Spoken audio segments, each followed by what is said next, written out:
Jason Crow sat in his leather chair, sipping whiskey. Chicago outside his office window on the 14th floor was buzzing with its usual life. Cars honked, people yelled at each other, and somewhere in the distance, a siren reminded that this city never sleeps. It was already past midnight, but Jason was in no hurry to go home. His search agency, Crow and Associates, had just closed the case of the missing heir of an oil tycoon, and he decided to celebrate alone. Well, almost alone with a bottle of 18-year-old Macallan and a laptop, which he lazily flipped through, looking for something to distract himself. It's time to go home to Emily, he thought, looking at his watch. His wife, an elementary school teacher, was probably already asleep, curled up under the covers in their cozy suburban home. Jason smiled, imagining how she would grumble in the morning about him staying too late at work again. 6 years of marriage, and she still managed to look sweet even when she was angry. But instead of getting up and going home, he clicked on a random link in his browser. Just like that, out of boredom. Just to kill 5 more minutes before admitting that I still need to sleep. And then began what he would later call the night my damn world collapsed. The site was called VideoTube, not the one with cats and life hacks, but its darker, more adult cousin, where people posted things they wouldn't dare show, even to their best friend. Jason wasn't a prude. He himself sometimes dropped by when Emily was away with her parents, and the loneliness became too loud. But this time he wasn't looking for anything specific. I just clicked on a video with the vague title, Hot Night at the Motel. I expected to see something banal, a couple of amateurs, poor lighting, awkward sounds. The usual dose of someone else's passion to remind himself that he is, in general, a happily married man. The screen blinked and the video loaded. The camera was shaking, it was clearly handheld, but the image was clear enough. A woman on the bed, a man on top, everything is just like in the textbook. Jason chuckled, taking a sip of his whiskey. Well, who forced you guys to film this? They should have hired a cameraman or something. He was about to close the tab when his eyes caught something familiar. Jacket. Dark blue, with white stitching on the sleeves, casually thrown on the chair next to the bed. Just like the one he gave Emily for her last birthday. He even remembered how she squealed with delight while trying it on in front of the mirror. Jason, you're a genius. She's perfect. His heart skipped a beat, but he immediately pulled himself together. Come on, Crow. There are thousands of these jackets in Chicago. It's just a coincidence. He looked closer at the woman on the screen. The face is not visible. The camera was filming from the side. The hair covered half the frame. But the figure. Damn it, the figure was painfully familiar. The thin waist, the curve of the hips, which he traced hundreds of times with his hands in the darkness of their bedroom. And then she turned around. Just for a second, but it was enough. Jason froze, the glass in his hand shook, whiskey splashed onto the table. Emily? He burst out loud, although there was no one in the room except him. He rewinded the video, looking at every frame. Jacket, figure, and then the voice. She muttered something, quietly, almost in a whisper, but it was her voice. The same one who told him every morning, "Don't forget the coffee, honey." Jason felt something inside him break, not with a crash, but quietly, like cracked glass before it shatters into pieces. No, no, no, he muttered, shaking his head. It can't be her. This is some kind of mistake. Maybe an old post. Before me? He checked the upload date. 3 days ago. 3 damn days ago, when he was in Detroit, closing the case about that same heir. Emily then called him in the evening, in a sleepy voice, telling him how tired she was after classes and how she was going to go to bed early. "I miss you, Jason," she said at the time. And then, apparently, she went to a motel to get bored with someone else.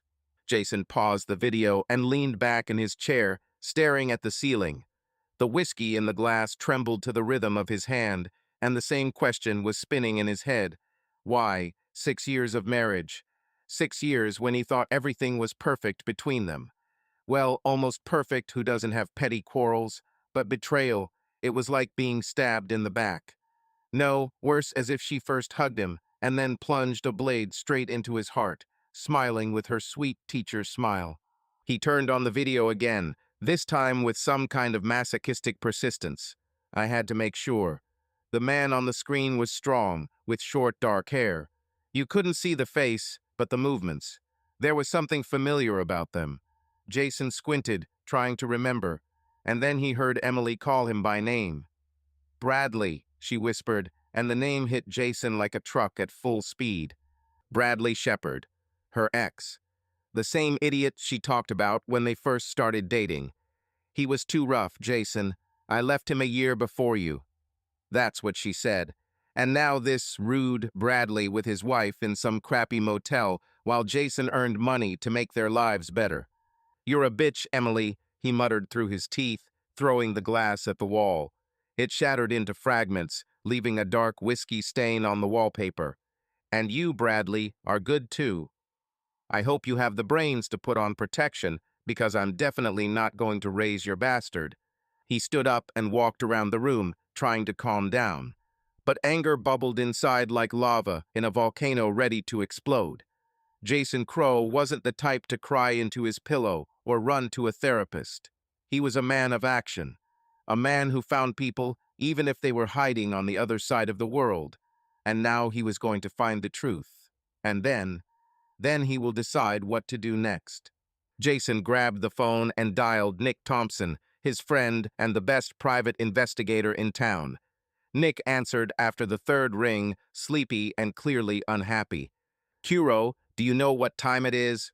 He grumbled. If it's not about $1,000,000, I'm hanging up. It's about my wife having sex with another guy, Jason snapped. So shut up and listen. There was silence on the other end of the line, and then Nick whistled. Damn, old man, this is serious. What do you need? I need to know everything. Where, when, with whom? And how long has this been going on? Jason said, trying to keep his voice even, although everything was boiling inside. And yes, Nick, this is Bradley Shepard, her ex. The same goat she was talking about. Okay, it doesn't matter. I'll do this tomorrow morning. I want to know everything, Jason snapped. And not tomorrow, but right now. Pay whoever you need, wake up whoever you want, but so that by the morning I have a full report. Nick sighed, but didn't argue. He knew Jason too well. Okay, boss, but at least try to sleep. I'll go to sleep when I deal with this crap, Jason muttered and hung up. He returned to his laptop, turned the video back on, and forced himself to watch it to the end. Every sound Emily made, every breath she took, burned into his memory like a hot nail. He didn't cry. Jason Crow hadn't cried since he was 10, and his father had said that tears were for weaklings. But something dark, cold and sharp, like a blade, was growing inside him. It wasn't just resentment. It was rage. Pure, primal, ready to destroy everything around. You think you can do this, Emily? He muttered, looking at the screen. And you, Bradley, consider yourself immortal? Oh, you'll both regret you were ever born. He closed the laptop with such force that he almost broke the lid and stood up. He had no intention of sleeping. Not today. Jason walked to the window, looking out at the lights of Chicago, a city that never forgives weakness. And he wasn't going to forgive either. Emily and Bradley just signed their own death sentence without knowing it. Jason Crow drove his black Dodge Charger through the deserted streets of Chicago, leaving behind only the roar of the engine and the smell of burnt rubber. The clock on the dashboard showed 3 in the morning, but he didn't want to sleep. After seeing Emily in that damn video, sleep seemed as distant a luxury as a vacation to Hawaii. The same shot was spinning in my head. She, under some Bradley in a motel, while he, Jason, was sitting in the office and considered himself the king of the world. Irony of fate, damn it. He turned onto a quiet street in the suburbs, where their 2-story house with a white fence looked like a picture from an advertisement for a happy married life. Welcome home, asshole, he muttered to himself as he turned off the engine. The lights in the windows were off. Emily was asleep, of course. She always slept like a baby, curled up under the covers, as if the whole world could wait until morning. Jason used to find it charming. Now it was annoying. He quietly opened the door, trying not to break the floorboards. The house smelled like her favorite lavender diffuser, the same one she kept in the living room because it's soothing. Jason chuckled, throwing his keys on the table by the entrance. Soothing, really. Right now, he felt like he had drunk 3 espressos and eaten them with adrenaline. But he wasn't going to wake her. Not yet. He needed time to collect his thoughts and decide what to do with this bomb that had just exploded in his life. Jason walked into the kitchen, poured himself some water from the jug in the refrigerator, and sat down at the table. Everything here was imbued with their life together. On the refrigerator hung magnets from their trips. One from New York, where he almost lost his wallet on the subway, another from Miami, where Emily burned her shoulders the color of boiled lobster. On the windowsill stood her stupid collection of ceramic owls. He still didn't understand why she needed it, but every time she brought a new one, he just shrugged and said, "If it makes you happy, at least collect a whole zoo." My little angel. That's what he called her from the very beginning, since college, when she, a fragile blonde with huge blue eyes, flew into his life like a ray of sunshine into a dark basement. They met at a party. She spilled beer on him, and instead of getting angry, he just laughed and said, "Are you an angel who fell from heaven to baptize me?" She then blushed, and he already knew that he was lost. 6 years later, this nickname has become their little ritual. He said, "My little angel," and she smiled that smile that made everything turn inside him. At least it used to turn over. Now, sitting in the darkness of the kitchen, he looked at those damn owls and wondered how everything could have turned out this way. Their marriage was, well, not ideal, of course. Who has it perfect? Sometimes they argued over little things like who forgot to buy milk or why he was late at the office again. But these were minor things. They always made peace, usually in bed, to be honest. Emily knew how to make him forget what they were fighting about with just one look. And him? He was damn sure he was doing everything to make her happy. House, car, weekend trips to Michigan. He even learned how to make her favorite cheesecake, although he hated fiddling with the oven. And what's the result? She is with Bradley at the motel while he considers himself the hero of family life. "Nice job, Kuro," he muttered, taking a sip of water. "You find people all over the world, but you lost your wife."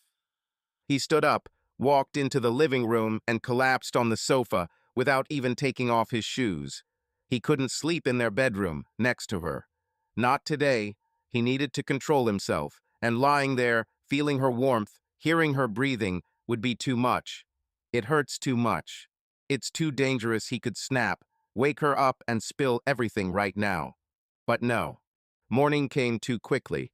The sun came through the curtains, and Jason woke up to the sound of footsteps in the kitchen. "Emily." He opened his eyes, feeling his neck ache from the uncomfortable position on the sofa. The clock showed 7 in the morning. She always got up at 7 so she could prepare breakfast before school. Jason stood up slowly, rubbing his sore neck, and walked towards the kitchen, plastering his best fake smile on his face. "Good morning," he said as he entered. The voice sounded almost natural, although everything was boiling inside. Emily turned around from the stove where she was frying eggs. She was wearing her favorite pink robe, and her hair was pulled back into a messy bun. She looked as usual sweet, sleepy, slightly disheveled. "What's his name, Emily?" Only now did he know that it was a mask. "Good morning, sleepyhead," she smiled, offering her cheek for a kiss. "Did you spend the night in the office again? You look like you've been run over by a truck." "Yes, it took a long time," he lied, kissing her on the cheek. Her skin smelled like lavender and something sweet, and it nearly broke him. "But I'm home, so it's okay." "My hero," she chuckled, transferring the scrambled eggs to a plate. "Would you like some coffee?" "What do you think?" he answered sarcastically, sitting down at the table. "Without coffee, I'm not a person at all." She laughed, placing the mug in front of him. Their usual morning. He watched her as she moved around the kitchen easily, confidently, as if nothing had changed. Jason squeezed the mug a little tighter than necessary, but forced himself to smile. He watched. Her every move, every look. I looked for cracks in its facade. But she was damn good. Not a hint of guilt. Not a hint that her life is now one big lie. "Are you leaving early today?" he asked, taking a bite of scrambled egg. It tasted perfect, as always. Yes, we have a meeting before classes, she answered, sitting down opposite him with a cup of tea. And you? Will you disappear in the office until night again? Maybe, he shrugged. This is my job. My little rescue angel, she teased with a wink. He almost choked on his coffee. Little Angel. The nickname he had come up with for her now sounded like a joke. She was his angel, pure, bright, the one for which he returned home. And now? Now she was a fallen angel who spat in his soul and didn't even notice. Are you okay? She asked, noticing how he froze. You look strange. I'm just tired, he waved it off, forcing himself to smile wider. Nothing your coffee won't fix. She nodded, pleased with the answer, and continued chatting about school, about some kids who had made a mess in the classroom again. Jason listened with half an ear, nodding in the right places. And I thought only about one thing. How could she? 6 years. For 6 damn years he built their life, and she took it and wiped it all over his legs. He needed time and information. My little angel, he whispered with a bitter smile. You have no idea what I will do to you. Jason Crow sat in his office. The morning was gray, like his mood the sky was overcast, and the city looked as if someone had turned off the lights and forgotten to turn them back on. He didn't sleep for almost a day. He twirled a pen in his hands, an expensive one, engraved with Crow and Associates, a gift from Emily for their 5th anniversary. The office door slammed and Nick Thompson walked in, looking like he'd just been pulled out of the gutter. There are bags under his eyes, his hair is sticking out in all directions, and his shirt is wrinkled, as if he slept in it. Well, or didn't sleep at all. Kuro, do you have any idea how much caffeine I poured into myself for you? Nick muttered, throwing the folder on Jason's desk. I'm now officially 90% coffee and 10% hate you. You'll get a bonus if it's worth it, Jason snapped, not looking at him. He opened the folder, but inside he was still fighting the urge to throw it at the wall. Well, spit it out. What did you find? Nick plopped down in the chair opposite, rubbing his temples. You're Emily, he began, and Jason clenched his hand so hard he almost broke it. Meets Bradley Shepard twice a week. The Starlight Motel, a suburb of Chicago, is about 20 minutes from her school. After classes, she goes there, spends a couple of hours, and then goes home as if nothing had happened. The usual schedule is Tuesday and Thursday, sometimes Friday if you are late at the office. Jason froze, processing the words. Starlight, he knew this place. A cheap motel next to the highway, with a neon sign where half the letters aren't lit, and bedbugs who probably pay the rent. He once passed by when he was looking for some runaway debtor. Cool place for romance, he thought sarcastically then. Twice a week, he repeated out loud, his voice low, almost a growl. How long has this been going on? Nick shrugged, flipping through his notes. It's hard to say for sure, but I found footage from cameras near the motel for the last 3 months. They are there regularly, just like they go to work. Maybe longer, but I need more time to dig deeper. 3 months, Jason muttered, leaning back in his chair. For 3 damn months, she lied to my face. And I, like an idiot, carried her in my arms. Nick raised an eyebrow, but remained silent. He knew when it was better not to interfere with comments. Jason stood up, walked to the window, and clenched his fists, looking out at the city. Memories of Bradley Shepard popped into your head like an old horror movie you wish you could forget but can't. Emily talked about him when they first started dating. He was too bossy, Jason, she said, sitting on the couch in his old apartment, wrapped in a blanket. Forced me to do things that I hated. I ran away from him and never regretted it. Things she hated. Jason didn't ask for details, then he didn't want to delve into her past, and she looked so fragile when she talked about it. But he remembered. Bradley was a dominant jerk who liked to control. One day, after getting drunk, Emily spilled the beans. He forced her to wear stupid outfits, humiliated her in front of her friends, even beat her a couple of times until she packed her things and left. And now? Now she's back with that bastard. She traded him for Bradley, who treated her like crap. Anger boiled up in him with renewed vigor, and he hit the glass with his fist.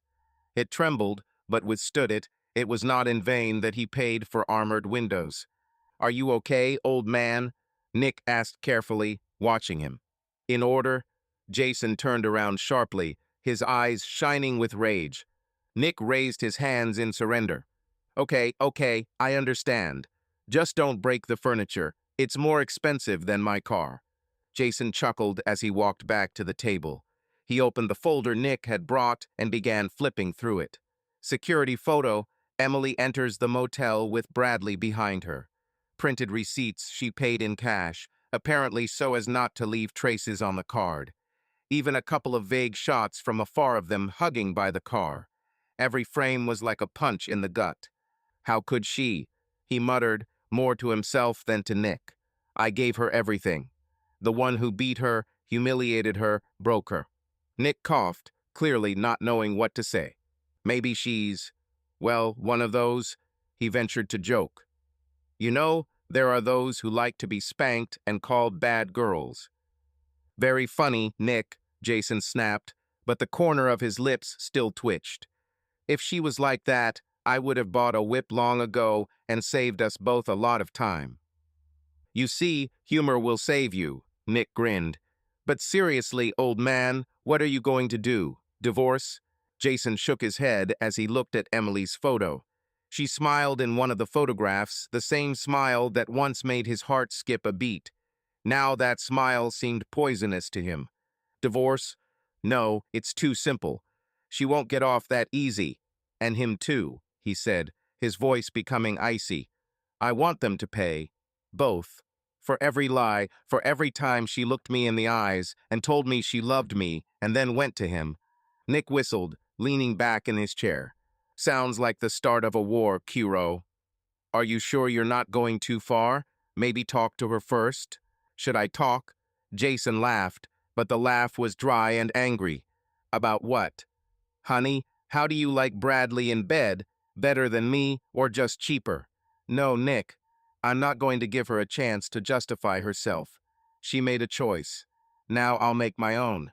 "Dig further," he said, looking into Nick's eyes. "I need to know everything. When did it start? How often? Where else were they? And find me something on Bradley.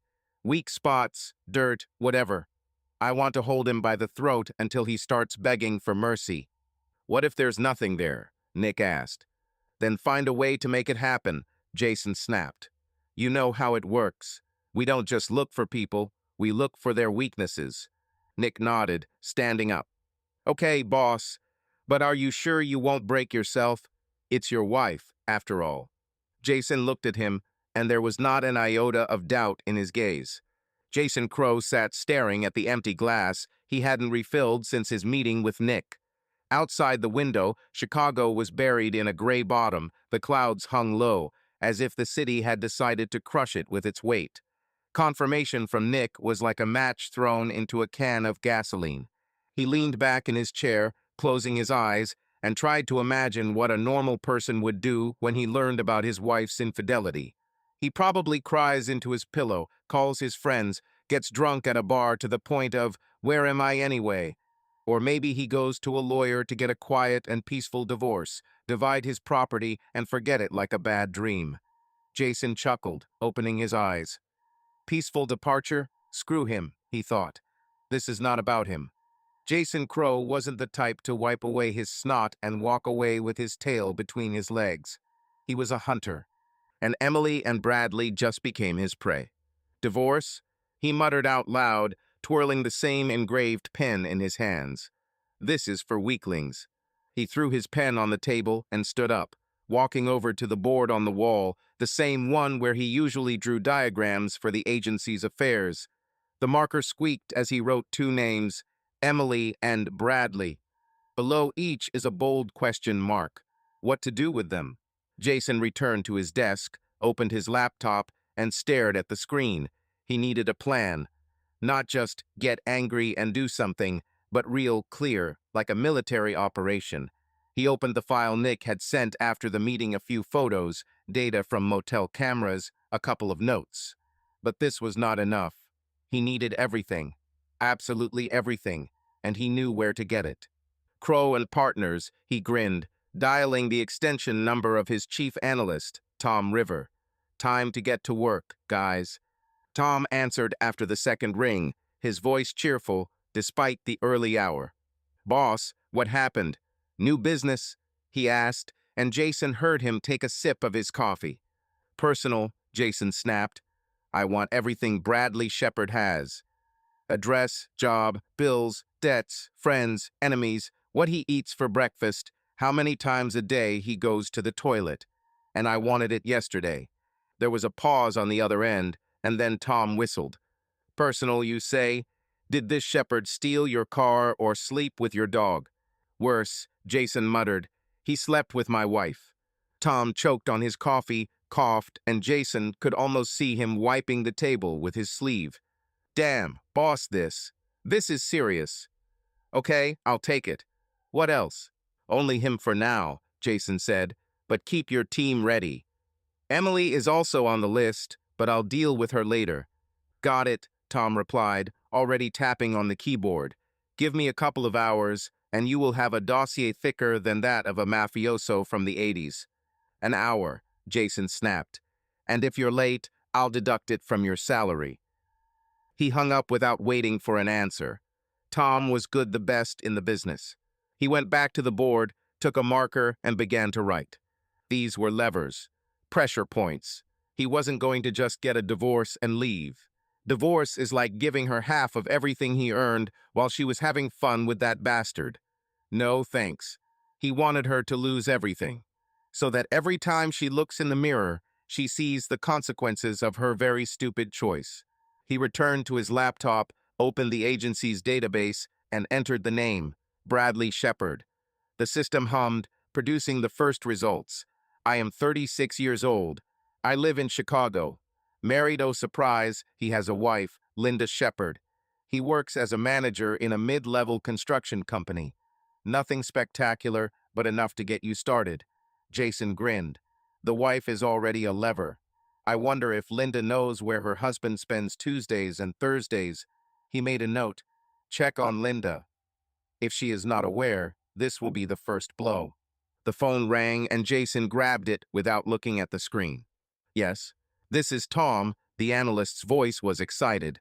"There is already something. Bradley Shepard is no saint. He has 15,000 in credit card debt and has been in police custody a couple of times for drunken brawls. Nothing serious, but there are fines. And he has a sister, Sarah Shepard, 28, an interior designer. Judging by social networks, he is close to her." "Great," Jason said, feeling a spark ignite within him. "Sister, you say? This is interesting. Dig further. I need more. Debts, connections, dirt. And check on his wife, Linda. Does she know about Emily?" "It's not clear yet, but I'm working," Tom answered. "There will be a full report in an hour." "Half an hour," Jason corrected and hung up. When Tom River, the agency's lead analyst, finally handed him the dossier on Bradley Shepard, Jason had a clear plan in his head. First of all, strike a blow to the bastard's family life so that he would understand that life after Starlight would never be the same. He had no intention of staying in the office until nightfall. The first step required direct evidence that could not be challenged. So in the evening, right around the time Emily usually headed to the motel, Jason pulled out of his agency's parking lot. His Dodge Charger growled like a hunted animal as he chose routes away from the main highways so as not to accidentally catch Emily's eye. He followed her at a considerable distance. He knew that she was driving her white Hyundai with an almost empty tank, since she had hardly stopped at a gas station lately. It was strange to hunt down his own wife like this, but Jason no longer had any doubts or pity left in his soul. Everything in him was burned out by that damn video. He would prefer now not to think that he had ever loved this woman. She herself erased all the bright memories when she betrayed him. Now she is just an object of observation, another client for his professional skills. The shabby one-story Starlight Motel, located off the highway on the south side of Chicago, looked like it had been ripped out of the 70s and forgotten to put back. The neon sign blinked, missing letters so that only St. RLI was visible from the road. Jason, after waiting for Emily and Bradley to disappear behind the door of one of the rooms, got out of the car. He raised the collar of his jacket, covering his face from random glances and from the drizzling rain. His plan was simple: find a vantage point from which he could take clear enough photos. He knew firsthand how to use a camera and at what angle to shoot in order to convey the essence of what was happening without any ambiguity. He walked around the building towards the trash cans. The smell of rotten food filled my nose and water dripped from my leaky visor. Somewhere inside the corridor that ran along the rooms, cheap lamps burned brightly, illuminating the shabby walls. The motel apparently had neither surveillance cameras nor a concierge capable of noticing the left guest. The rain intensified, turning the puddles into deep holes of muddy water. Jason found a small opening between the rooms where there was an emergency staircase. The staircase itself led to the roof, but its lowest step was removed high, obviously so that tramps could not quietly spend the night upstairs. He stopped behind a ledge of the wall about 15 meters from the required number, trying to stay in the shadows. All he had to do was wait for the moment they came out. My heart was beating fast. For a brief moment, he wondered if he was truly willing to go all the way in his revenge. Should I just collect the photos, go to a lawyer, and end this divorce? But that damned video immediately appeared before my eyes. Emily under Bradley, her voice, her betrayal. Jason immediately clenched his jaw until his teeth ground together. No, he won't back down. Divorce is too easy an option for both. He wanted each of them to feel pain and fear. Time passed painfully long. Jason thoughtfully took a series of pictures: how they hold hands, how Emily laughs when Bradley says something in her ear. No trace of remorse, no concern that someone might see them. They clearly felt absolutely safe and impunity. A few more shots of Bradley leaning in to kiss her and Emily clinging to him tenderly. All material received. Jason knew there would be enough pictures to shatter any illusion of innocence. But today he had a larger goal: to destroy another marriage, Bradley's. According to Tom, he had a wife, Linda, who worked as an administrator in a private clinic. Judging by social networks, Linda Shepherd still considered her husband the ideal family man, although over the past few months he often worked late in the evenings. Now she finds out what kind of job her dear husband has. After waiting for Emily and Bradley to leave in their cars, Jason returned to the Charger. My heart was pounding, but my mind remained cold. He knew that after this night events would begin to unfold like a tornado. No force can stop the catastrophe that will fall on the heads of the traitors. Once in the car, Jason looked at the camera screen, checking the quality of the footage. Excellent. Faces are clear, the motel sign is visible, even the number on the door. Yes, such photos will be more than enough. He put the camera in the glove compartment, threw his wet jacket over his shoulder, and started the engine. The plan was made in advance. Tomorrow morning, Linda Shepherd would find these photographs in a private envelope at her work. The next night, with the same anonymous envelope, the gift will be received at Emily's school, but it will be a different blow. Jason wanted everything to fall apart for her gradually. First, a scandal broke out at Bradley's so that she would feel guilty before him, and then he would receive a blow back on her own field. Let her realize what it's like to lose everything she's built over the years, right down to work, which has always been something sacred for her. Jason turned on the wipers at full power because the rain was pouring down without stopping, and rushed back to the city. The thought kept spinning in my head: this is just the beginning. He imagined how the faces and destinies of those two would change when everything was revealed. Anger no longer burned him, but on the contrary, gave him a calculated coldness. Previously, in similar situations with clients, he advised resolving the issue quietly, without unnecessary publicity, preserving at least a drop of dignity for the people. But today he acted ruthlessly. No dignity for those who trampled on his trust. At a traffic light, waiting for the green signal, Jason looked at his reflection in the mirror. Dark circles under the eyes, tense cheekbones, as if carved from stone. "I'm starting to turn into the monster I always warned clients about," flashed through his head. But after a second, he discarded this thought. The only thing that mattered now was to prove to the traitors that they had chosen the wrong victim, not the man who will endure, forgive, and forget. When the traffic light changed, he stepped on the gas. The next morning, the Sunrise Private Clinic, where Linda Shepard worked, was in turmoil. Nurses were running around with papers, administrators were registering patients, phones were ringing off the hook. Linda, a pretty woman in her 30s with a shock of brown hair tied in a bun, picked up the phone every now and then, writing down patient names and appointment times on a piece of paper. She smiled tirelessly, answering countless questions, calmed capricious visitors, and kept glancing at her watch. A courier was soon to arrive with documents from the insurers. And sure enough, the courier showed up almost without delay. A tall guy in a blue jacket and a baseball cap pulled almost to his eyebrows silently handed Linda a massive brown envelope and asked her to sign the invoice.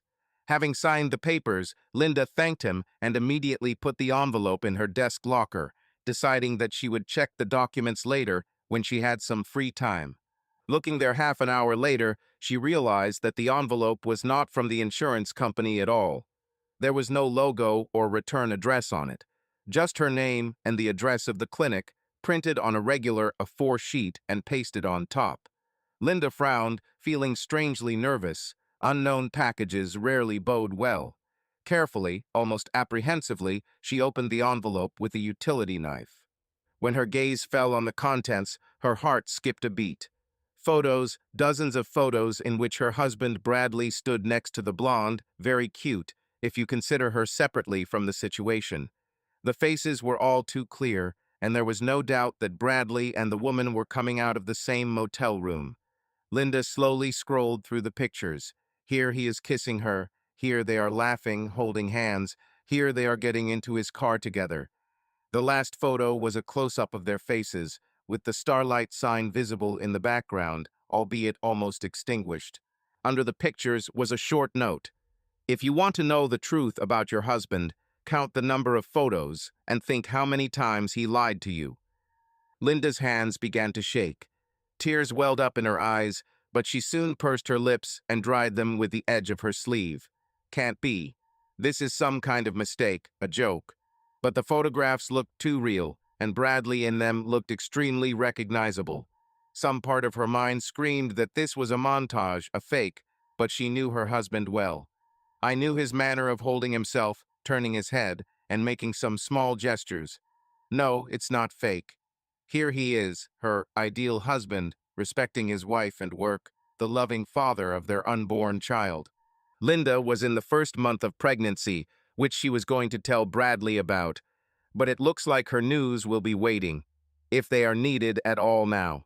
Linda closed her eyes, trying to come to her senses, but the photographs lay in front of her like a sentence. There was a loud pounding in his temples, and only one thing came to mind: to call Bradley and find out what the hell was going on here. But it immediately flashed in my head.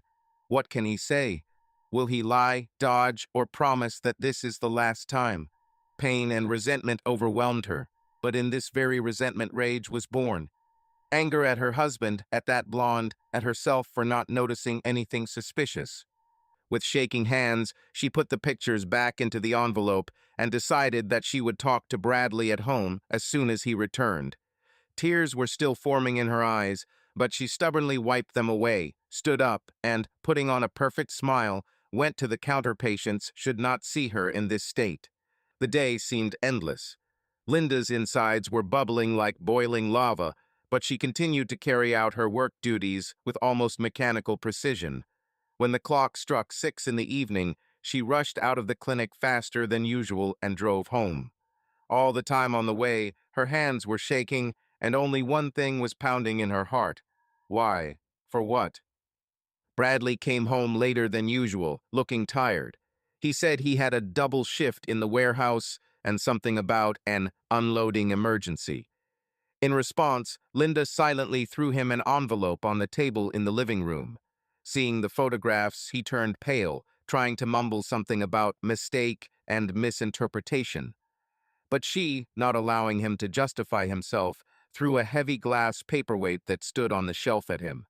"You've been lying to me all this time," she shouted, not recognizing her own voice. Motel then? Tuesday and Thursday? Is this your extra job? He tried to grab her hands, babbling something about, I'm sorry, I didn't mean to. It's just a short affair. But Linda, breaking free, slapped him in the face. She was bitter and hurt, and the thought throbbed in her head that she was carrying the child of this traitor under her heart. Was he really leading her by the nose all this time, saying that they love each other, and at the same time tumbling with the blonde in a shabby motel? Pack your things and get out of here. She hissed through her tears, pointing to the door. If I see you again in this house, we will not just have a scandal. I'm ready for anything, understand? Bradley stood with a pale face, stunned, as if he had been hit on the head.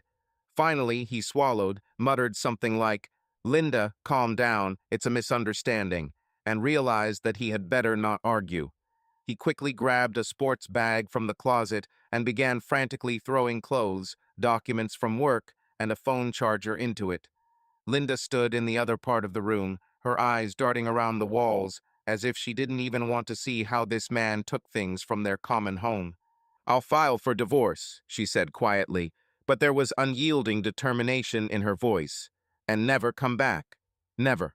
Bradley was about to say something else, but at that moment Linda looked at him angrily, and he realized that he was in danger of being hit by something heavier than a paperweight. He left the house, slamming the door, and Linda could not hold back her sobs. The room began to spin before her eyes, and she had to lean on the wall to keep from falling. Everything collapsed in an instant. But just a day ago, she dreamed of surprising her husband, telling her about her pregnancy, buying cute onesies. She sank to the floor, dropping her head on her knees, and felt like the whole world was breaking into fragments. Bradley's betrayal burned her heart like acid. Somewhere inside, there was a fear of how she would now be alone with the child, but then an evil determination came. She would cope, just so as not to see this liar again. Meanwhile, Bradley got into the car and, with trembling hands trying to turn the key in the ignition, realized that everything had not gone at all as he expected. This affair with Emily was for him something like a spicy seasoning to his usual life, an opportunity to escape from routine. But now he has lost both his home and, it seems, his family. For the first time in a long time, he felt a growing horror from the understanding that everything could collapse. That same morning, while Linda Shepherd was sobbing in her clinic, Emily, unaware of anything, was doing her usual things at school. She calmed the children, broke up two boy fights, and glanced at the clock. She had one more lesson to teach, and then a meeting where the teachers were supposed to discuss preparations for the school festival. Emily usually adored such events, loved to come up with creative competitions, decorations, and costumes for productions. However, in recent months, her thoughts have increasingly wandered elsewhere, to secret meetings with Bradley, to their passionate kisses in a cheap motel. She reproached herself for deceiving her husband, but every time she agreed to meet again and again, he beckoned her. And something inside her whispered that this double life would never be revealed. As the school day came to an end, Emily saw the principal, an older man named Mr. Jennings, usually good-natured and even tempered, emerge from his office with a grim face. Mrs. Rutcher, the head of education, walked nearby, and barely restrained indignation was visible in her gaze. Both of them were heading towards the staff room, where the teachers had gathered for the final meeting. Emily didn't pay much attention to the expression on their faces, deciding that perhaps something had happened in the department or with one of the parents who were always complaining about all sorts of trifles.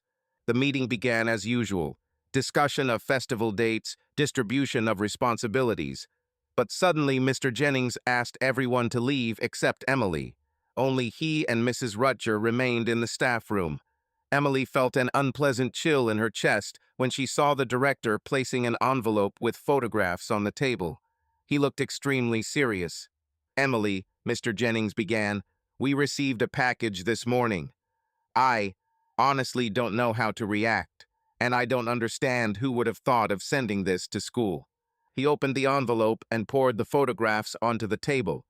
Emily, seeing the first pictures, felt her heart sink somewhere down. It was the same footage Jason had taken of her and Bradley leaving the motel, kissing, hugging. Everything is filmed from such an angle that even a blind person would understand what we are talking about. Emily stopped breathing for a moment. She blushed and tried to say something, but the words stuck in my throat. "I'm not interested in your personal life," Mr. Jennings said, trying to speak softly, but there was concern in his voice. "However, the school you work at has strict moral principles. We can't allow an elementary school teacher to be involved in something like that. This is some kind of misunderstanding." Emily found her voice, but knew that she sounded unconvincing. "Mr. Jennings, really, do you have an explanation for these photographs?" asked Mrs. Rutcher, pursing her lips. "After all, you are a married woman, and this is clearly not your husband, right?" At this moment, Emily could not resist. Tears flowed down her cheeks. She felt like a little girl who had been caught in a terrible mischief. She had never felt such shame, such helplessness. And the worst thing, she could not say anything that would justify her behavior. The pictures didn't lie. It was not an evil Photoshop, but the pure truth. "Emily," the director sighed heavily, "I have always appreciated you as a teacher. But the school management is already aware of the situation, and parents can also find out about this. Scandal. We don't need the press, we don't need public censure. Therefore, we suggest that you resign by agreement of the parties, quietly, without unnecessary noise. Believe me, this is the best possible solution." Emily tried to object, but the words wouldn't come. She realized that her teacher's career was collapsing before her eyes, and it was happening so quickly that she didn't even have time to really figure out how to defend herself. Mrs. Rutcher, with a cold squint, finally finished her off with the words, "Do you understand that if you stay, you will harm the school's reputation? We are obliged to protect our children from such immoral examples." Emily's heart sank. She loved children and always put her heart into her work, and the thought that she was now being made out to be almost a villain was unbearable for her. "Give me time," she finally managed. I'll explain everything. Do you really want to just?" "We give you 2 days," interrupted Mr. Jennings, whose gaze warmed, but his voice remained firm. "After this, we will have to take action."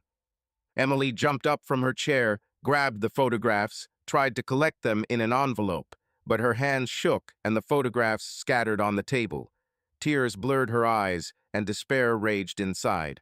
She understood that the director was just meeting halfway, giving her a chance to leave gracefully, but for her it sounded like a sentence. "My career, my life.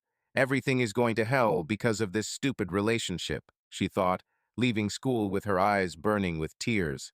How so? Once in the car, Emily took out her phone and frantically dialed Bradley's number. Everything was boiling inside because she felt that this was somehow connected with what was happening with him. Probably his wife also learned something. But Bradley didn't answer. She left several messages and called back again. No use. Then a frightening question crept into my head. What if Jason knows everything too? The thought of her husband pierced her with pain. She didn't know if he had seen the video or the photos and didn't understand where it all came from. But my heart told me it was all Jason's fault. He didn't just find out, he decided to crush her world. Then Emily remembered his activities, how he obtained information for his clients. He is a professional in the field of surveillance and information retrieval. Of course, he would understand everything, because she began to leave too often in the evenings, finding ridiculous excuses, and he has an amazing sense of lies. Emily slammed her palm on the steering wheel so that the car horn squealed briefly, startling a passing couple. She wanted to scream. I really wanted to turn back time and not get involved in all this, but it was too late. Destroying is always easier than building. She looked at the photographs, which she had bashfully placed in her bag. How could this happen right now? She thought bitterly. The worst part, she had no plan for what to do next. If Jason decides to destroy me, he will do it methodically, step by step. Her heart sank with panic. She looked around the inside of the car, searching for an answer in the emptiness. But the answers do not come on their own, they need to be obtained. "Calm down," she whispered to herself. "You have to find out exactly what Jason wants." Maybe he's just angry and scaring me. We need to talk to him. Or, with Bradley, she tried dialing Bradley again, to no avail. Then, wiping her tears with her sleeve, Emily started the car and drove home, where her refuge had once been. But now she was afraid to cross the threshold.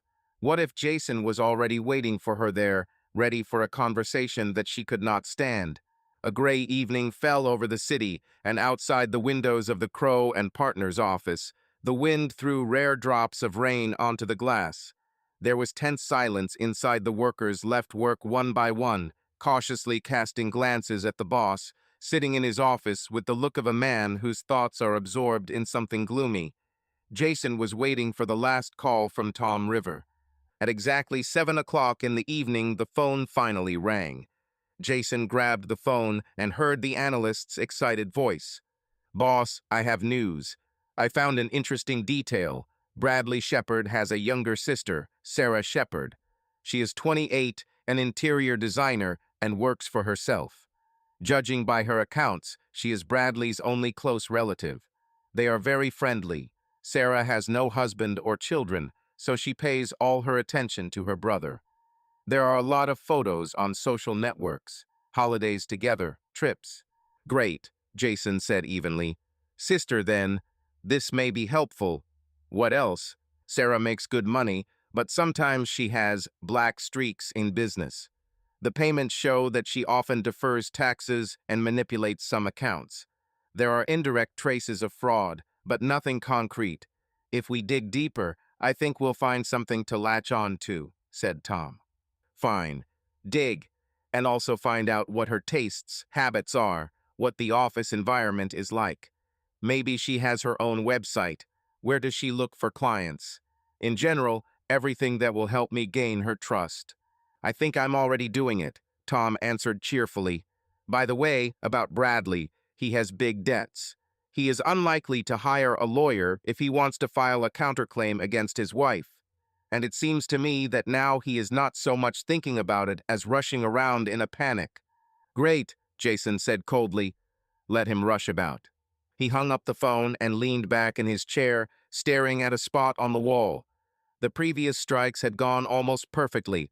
Linda had already kicked out Bradley, and Emily was preparing to get fired. Logically, she will soon turn to him, her husband, to ask for forgiveness, money, and help. But he had no intention of just getting a divorce. He wanted her to first lose literally everything she valued. And Bradley deserved more than just the loss of his family. He deserved complete collapse. Jason stood up, walked around the office, and went to the board where he wrote out his notes and diagrams. Under the names Emily and Bradley, he added a new one, Sarah Shepard. I put a question mark next to it. It's not yet clear how exactly to use it in the plan, but one thing is clear. It will become an important trump card. Will she be another channel of pressure on Bradley, or will it be the key to something more? But, he thought with a grim sneer, why not try both? He glanced at his watch. It was late, but he didn't want to sleep.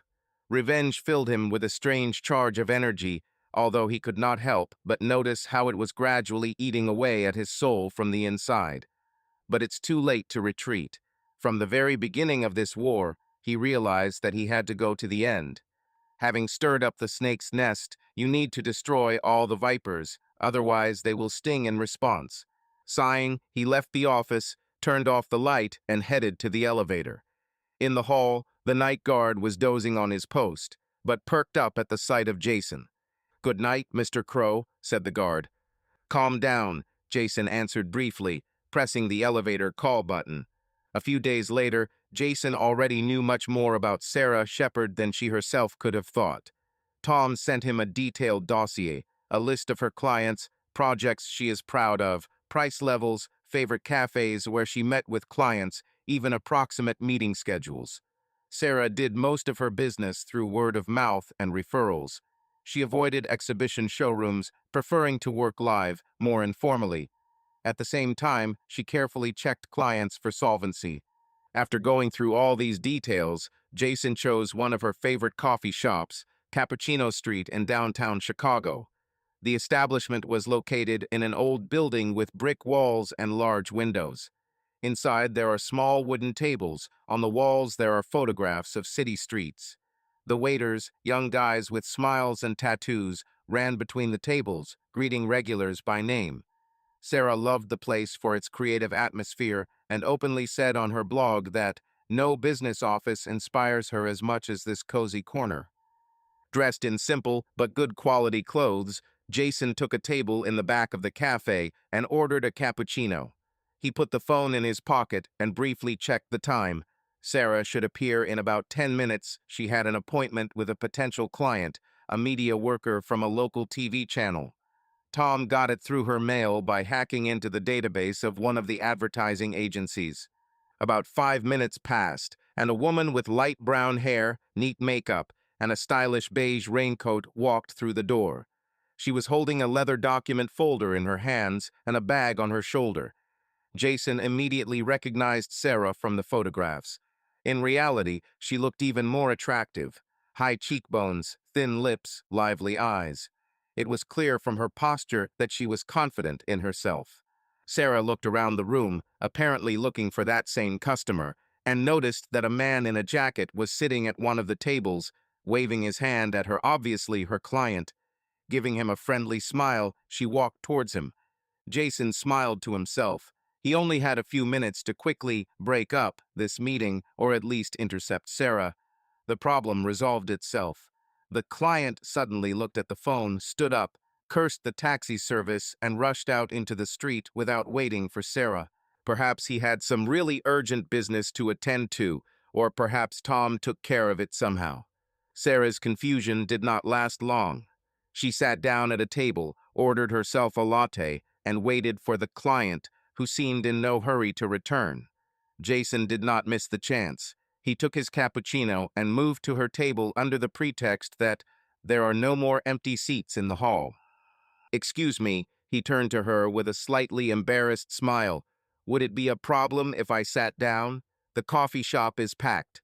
Sarah raised her eyes and looked at him. There was a slight wariness in them. She was clearly not used to letting random strangers at her table.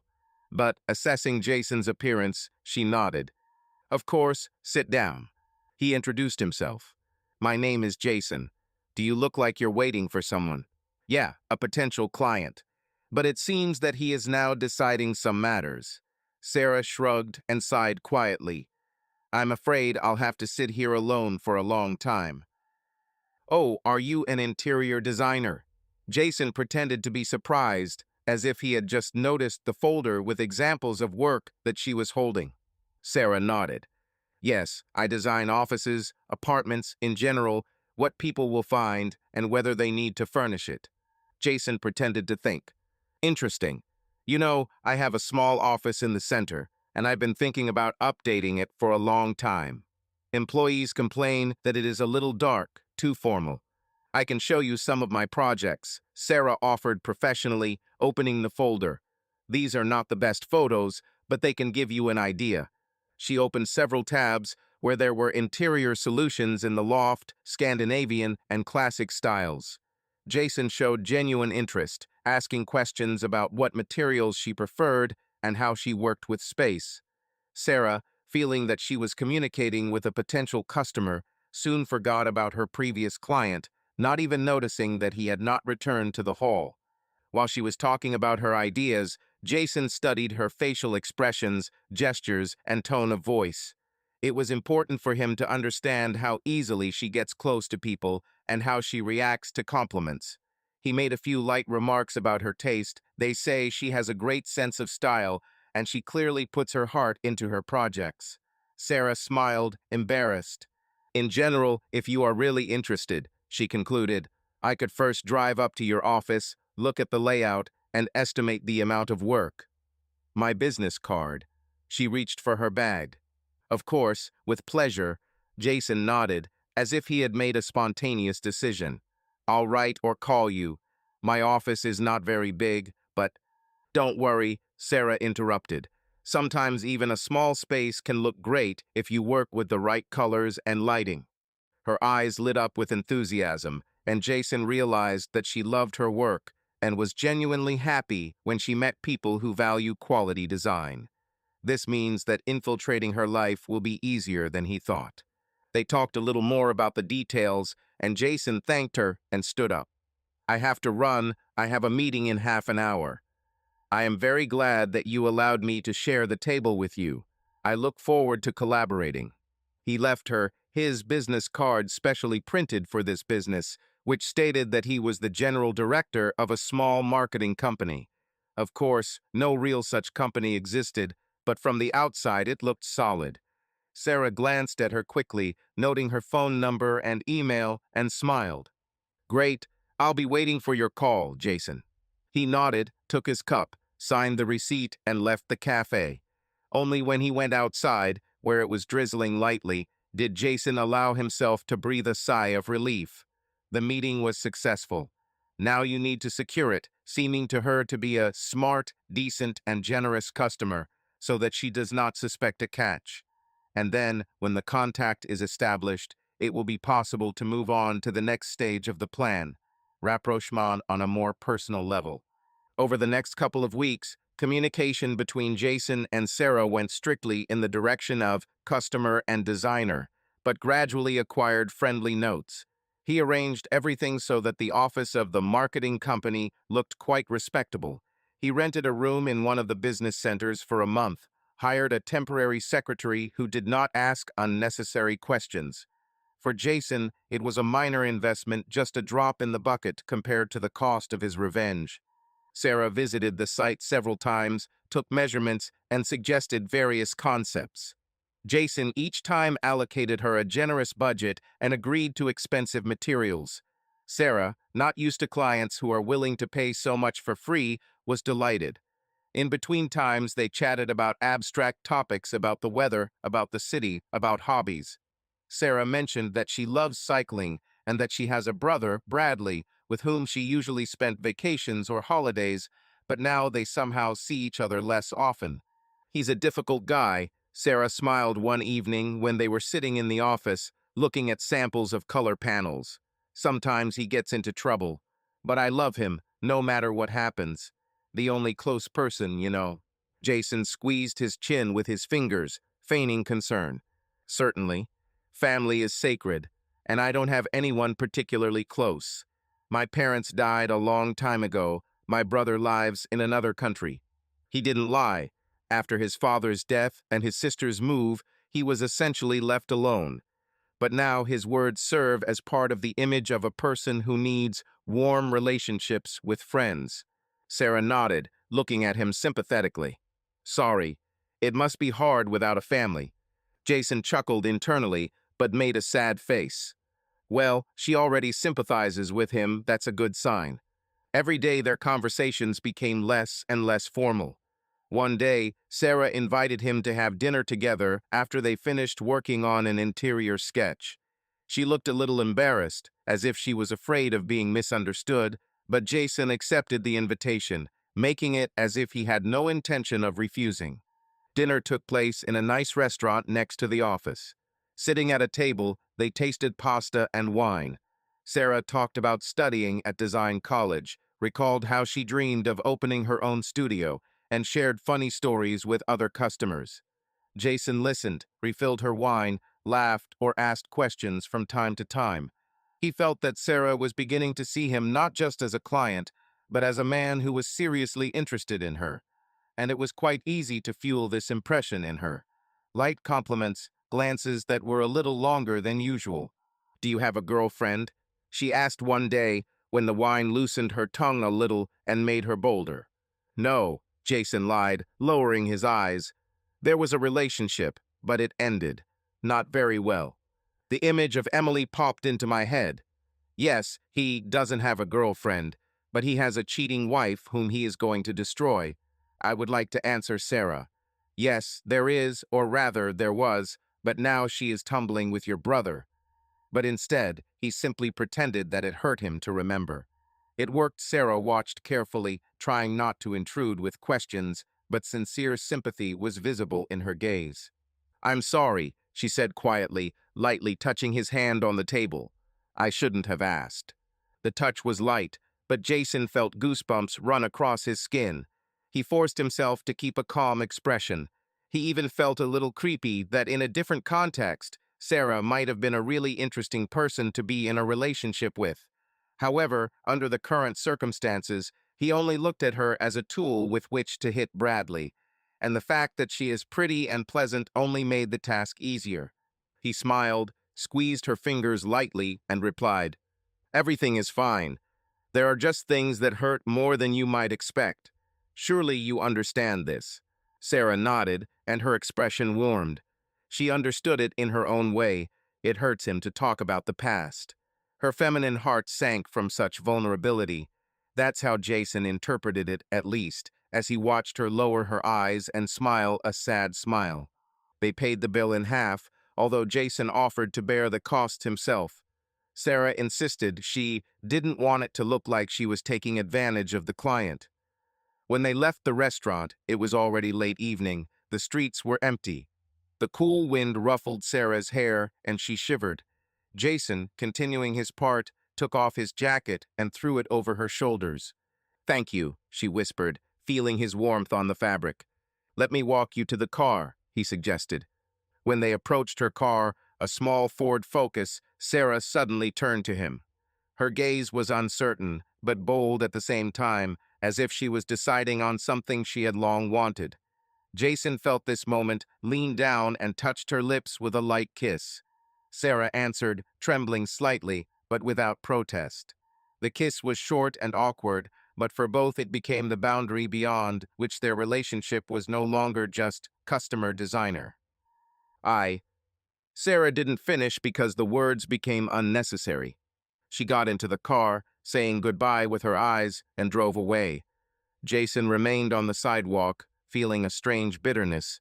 He had taken another step in his plan, but at the same time he felt some kind of internal disgust with himself. That's how it should be, he tried to reassure himself. This is a game, and in the end, this little episode is nothing compared to what she can do to destroy Bradley. Later, returning to his apartment, he did not go to the house where Emily lived, stayed away from there. Jason sat on the balcony for a long time with a glass of whiskey in his hand. I looked at the lights of Chicago at night and thought how deep it was already. Previously, when he encountered infidelity in the affairs of clients, everything was resolved more easily. Simply collecting evidence, breaking up the relationship, divorce. But now he had a personal interest that poisoned everything inside. The main thing is focus, he told himself. Don't let pity or attraction to Sarah throw you off course. This scenario should work against her brother and Emily. He sipped his whiskey slowly, remembering the smell of Sarah's perfume and her embarrassed smile after the kiss. Everything was twisted inside, but he forced himself. For me, she is just part of the instrument of revenge, he repeated like a mantra.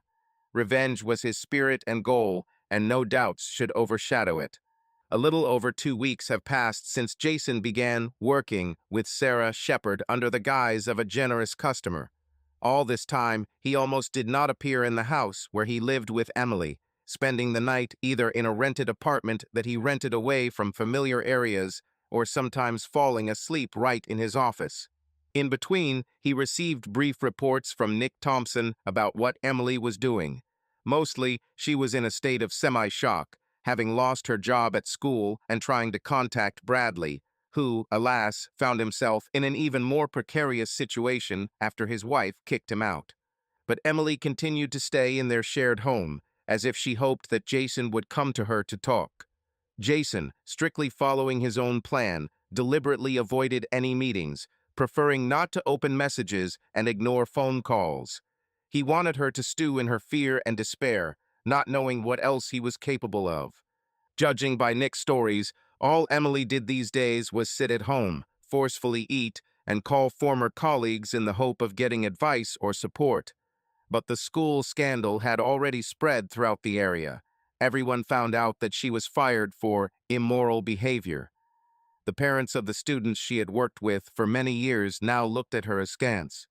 The friends, who once seemed close, preferred to step aside so as not to be associated with the noisy story. Emily had almost no social connections left, And this was exactly what Jason wanted, to isolate his wife from her usual circle. While Emily was rushing around in the empty house, Jason spent the evenings with Sarah, studying her weaknesses and strengths. At first, he avoided overt intimacy, hinting only at a possible romance. But one evening, they went together to pick up furniture for the office from a designer showroom, and on the way back, Sarah suggested stopping at her house for dinner. Sarah's house, a small two-room apartment in an area where mostly creative people lived, turned out to be cozy, with well-chosen interior details. White walls, paintings with original abstractions, green plants in pots on the windowsills. A special atmosphere reigned here, in which one could feel the reflection of her nature. Sensitive, subtle, capable of seeing beauty in little things. Dinner started calmly. A light salad, a glass of white wine. Talk about how important it is to combine the color of the furniture with the overall concept of the space.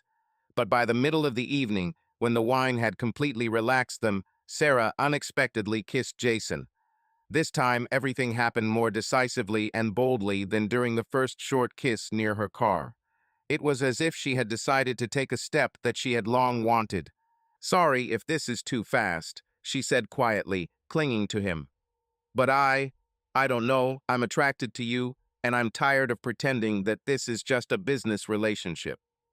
Jason could have pushed her away, but he didn't. He understood too clearly that this was another step towards the implementation of his plan. He needed a recording of their intimacy so that he could then deal the final blow to Bradley. And a part of him, immersed in darkness and pain from Emily's betrayal, reached out to Sarah with some strange despair. He felt like a hardened man, but still he was not a piece of ice. Sarah's feminine softness touched him. And yet, during their passionate kiss, the image of Emily floated before Jason's eyes like a ghost of the past, reminding him that he himself was now playing the role of a traitor. But in a split second, this memory was replaced by a clear realization. I'm doing this for revenge. And what kind of betrayal on my part is there? She herself trampled our family first. And he continued to respond to Sarah's kisses, plunging into an intimacy that was surprisingly tender. After it was all over, Sarah pressed herself close to him, taking his hand, and whispered, "I know you've had pain in the past, but I won't push. I just want to be close." Jason ignored her words and stared at the ceiling. There was an eternal debate going on inside him. Am I doing the right thing?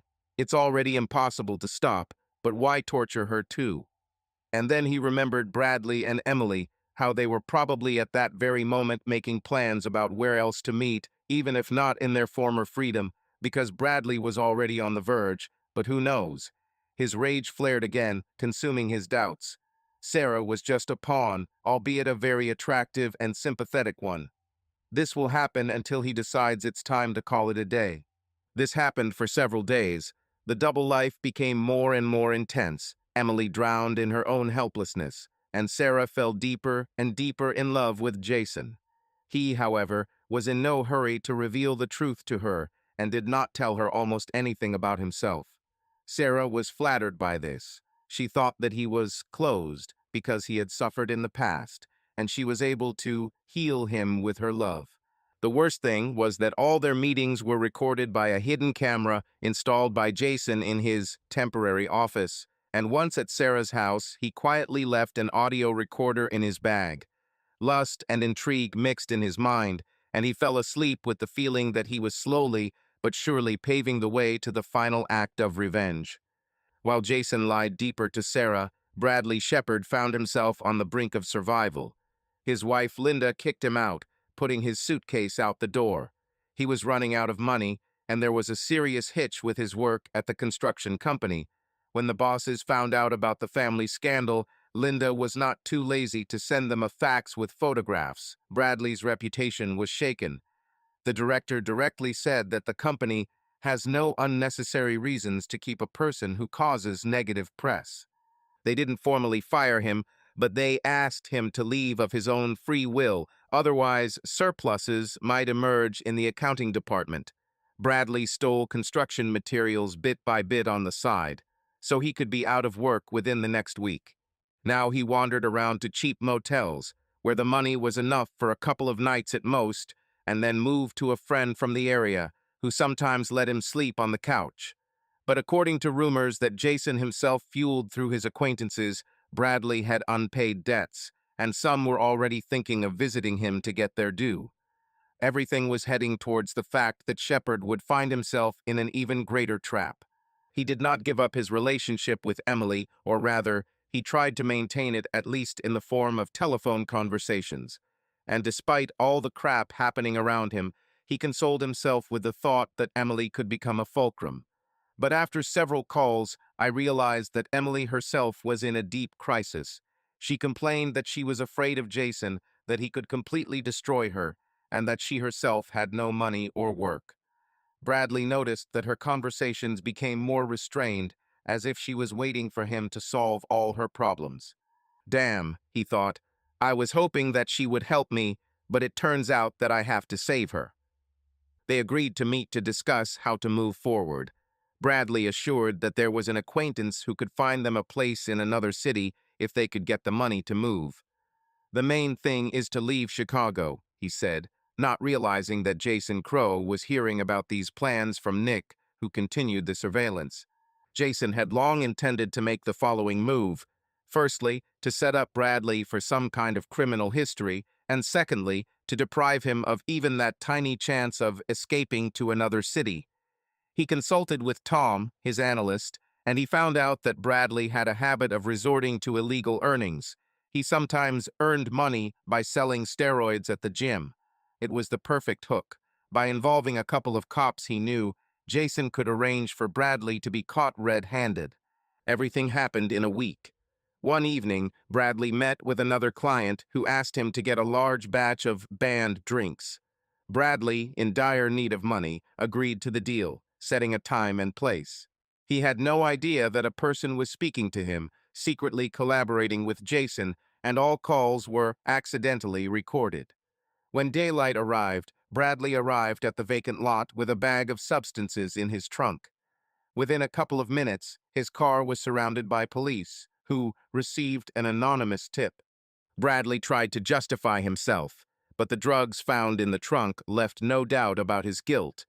As a result, the police took him to the police station, and there they opened a criminal case for illegal storage and distribution. Jason received a text from Tom at exactly midnight. Shepard has been arrested. He's sitting in prison, waiting for a lawyer. Jason smiled in the darkness of his office. Great, he thought. Now this bastard won't be able to even come close to Emily, much less leave town. Stage number 2 is completed. The next day, when Jason showed up at Crow and Associates around lunchtime, the secretary nodded to him and whispered, "Your wife is in the waiting room. You've been waiting for an hour already." Jason frowned. He had been deliberately avoiding Emily all these weeks, and now she had snuck right into his office. Pretending that he didn't care, he entered the waiting room and saw Emily, pale, with dull eyes, noticeably thinner, as if she had just been in the hospital. She jumped up when she saw him. "Jason, please, I want to talk," she said in a hoarse voice.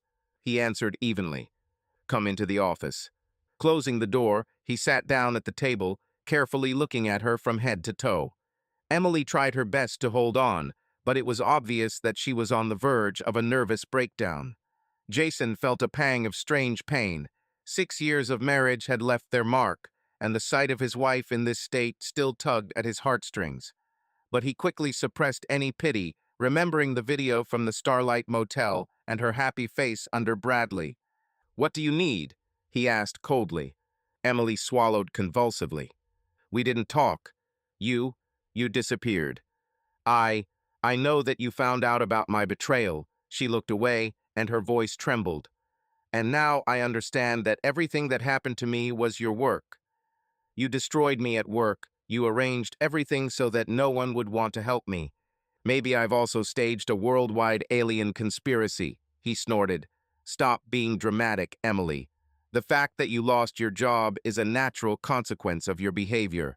Nobody wants to keep a teacher with such a reputation." She squeezed her eyes shut as if every word pierced her. Then she whispered quietly, "Jason, I can't pay for the house. I found out that our joint accounts were frozen. I don't even have money left for food. Why are you so cruel?" Jason looked her straight in the eye. "Because you betrayed me. 6 years together, and then, did you think Bradley was better? And now that everything has been revealed, you come to me so that I can save you, right?" He leaned forward, smiling coldly. "Do you know what is the most pleasant thing about all this? Seeing you realize that you've made the biggest mistake of your life." Emily sobbed, her hand trembling. "Yes, I made a mistake. I was a fool. But Jason, let's try to work this out somehow. I'm sorry. I know I'm to blame. But we could." "No, you couldn't," Jason snapped. "Our marriage died the moment you laid under Shepard. And I'm not going to give you a new chance for a second." He stood up and walked to the window, his back to her. Outside the window, one could see the gray sky and traffic. The city lived its own life, not noticing this drama. "I'm ready to sign the divorce papers," he said, looking at her reflection in the glass. "But keep in mind, I will do everything so that you do not receive a single cent from me. And for the court, I have plenty of evidence of your betrayal." Emily staggered, leaning against the back of her chair.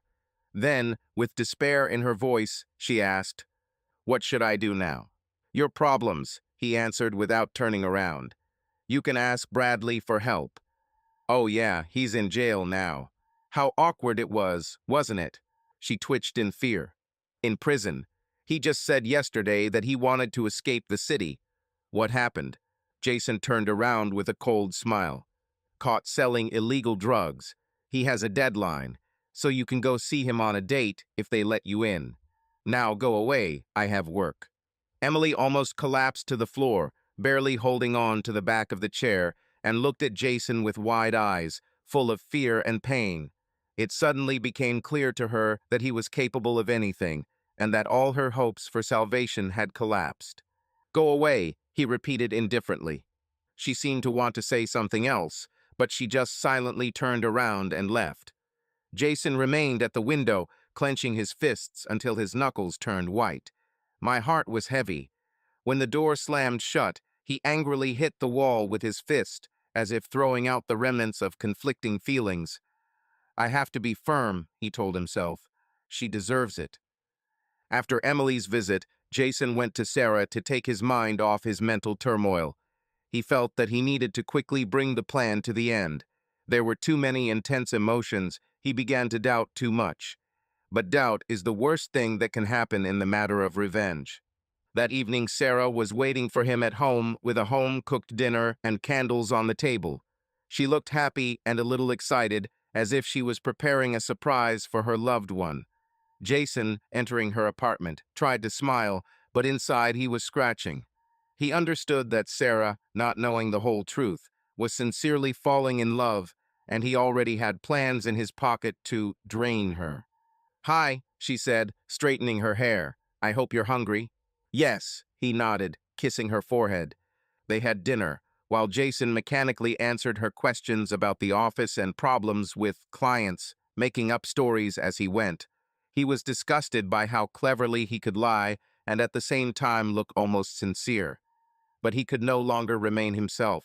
All this revenge had become second nature to him. After dinner, Sarah admitted, "You know, I wanted to talk about my brother. We have hardly communicated in recent days. It's strange to me that he disappeared and doesn't answer calls. We used to be so close, and I'm worried." Jason tensed. "Maybe he has problems at work or at home." "Yes." Sarah frowned. "I tried to contact him, but he is unavailable. I asked his wife, Linda, but she said she kicked him out. It seems he cheated on her. I'm afraid he might have gotten himself into trouble somewhere." Jason shook his head, trying to look sympathetic. "Bradley is a grown man. He can handle it. Maybe he just needs time alone." Sarah looked at him longingly. "You're probably right, but I can't help but have a bad feeling. He's not perfect, but he's my brother." Jason lied once again, and then, feeling that there was enough friendly talk, he moved on to physical intimacy. This is how he always drew her attention away from the slippery topics about Bradley. Sarah happily followed him into the bedroom, and everything else seemed to cease to exist for a while. As they lay in bed, breathing unevenly, Jason realized that he was really having a good time with this woman. He felt her warmth, her sincerity, and deep down, remorse burned him more than ever. But he suppressed this feeling. All he had to do was hold on a little longer to collect all the necessary evidence, video, photos, incriminating evidence, and then reveal to Bradley, who was already behind bars. I hope I don't break Sarah the same way I broke Emily, a thought flashed through her mind. And then he cursed in his mind. We need to finish this thing off, period. Jason planned the decisive step for the coming week.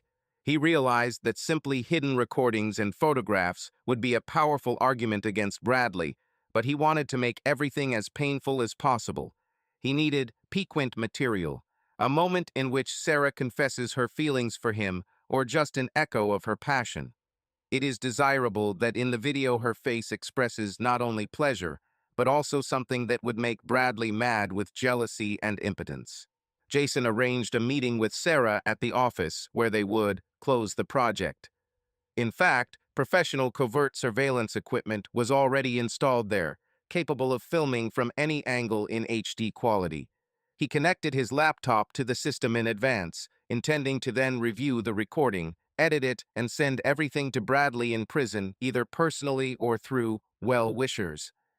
The prison mail could also accommodate USB flash drives if you pass them through the right person. Sarah arrived in the evening when there was almost no one in the building. The dark corridors created an intimate atmosphere. She was dressed in an elegant dress, took with her a folder with documents for the project and some kind of bottle of wine. I thought we would celebrate the completion of the work. She smiled shyly. Jason kissed her on the cheek. Great idea. He invited her into the room where renovations were underway. In fact, there was no renovation there. There were paint samples, rolls of wallpaper, tools on the walls. All this only masked the fact that the room was extinct. Sarah walked around looking around and noticed that there was a large leather sofa covered with fabric. What is this? A new piece of furniture? Yes, he nodded with a smile. I decided to put it here so that the employees have a place to relax.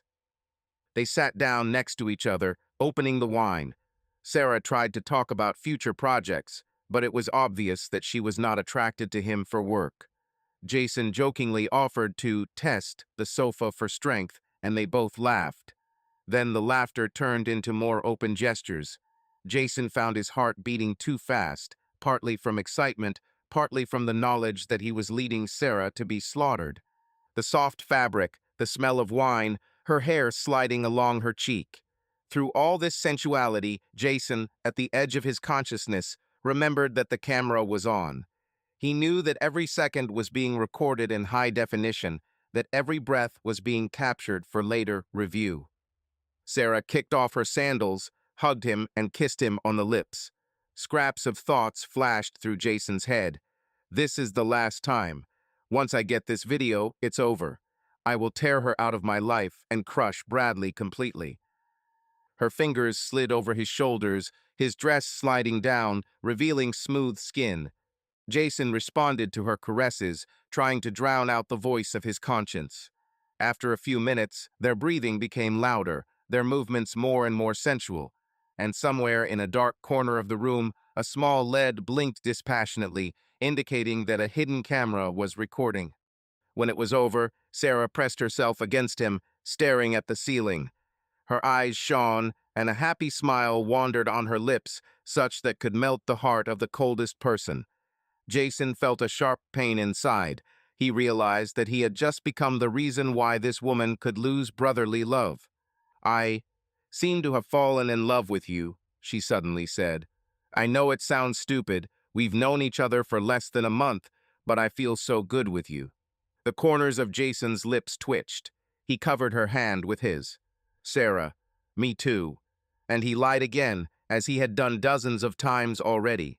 Sarah blossomed at his words and hugged him, closing her eyes in the hope that this was the beginning of something real. And Jason realized that it was these words and this look that would end up on the video. And Bradley, seeing this, will be torn to pieces. After all, he and Sarah were very close, almost best friends. How will he feel when he finds out that she fell in love with the man who sent him to prison? A few days later, Jason received a message from the courier working for him.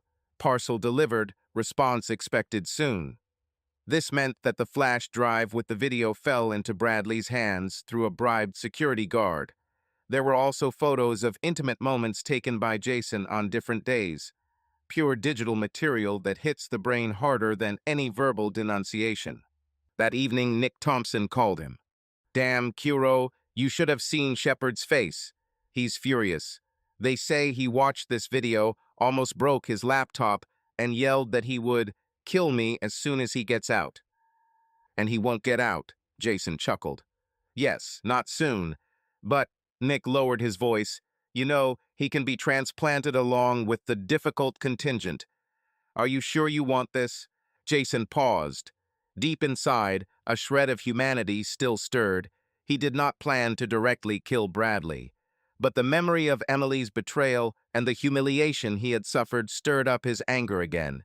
"If he starts a fight, that's his problem," Jason answered coldly. "My goal has been achieved. He understands that he has lost everything.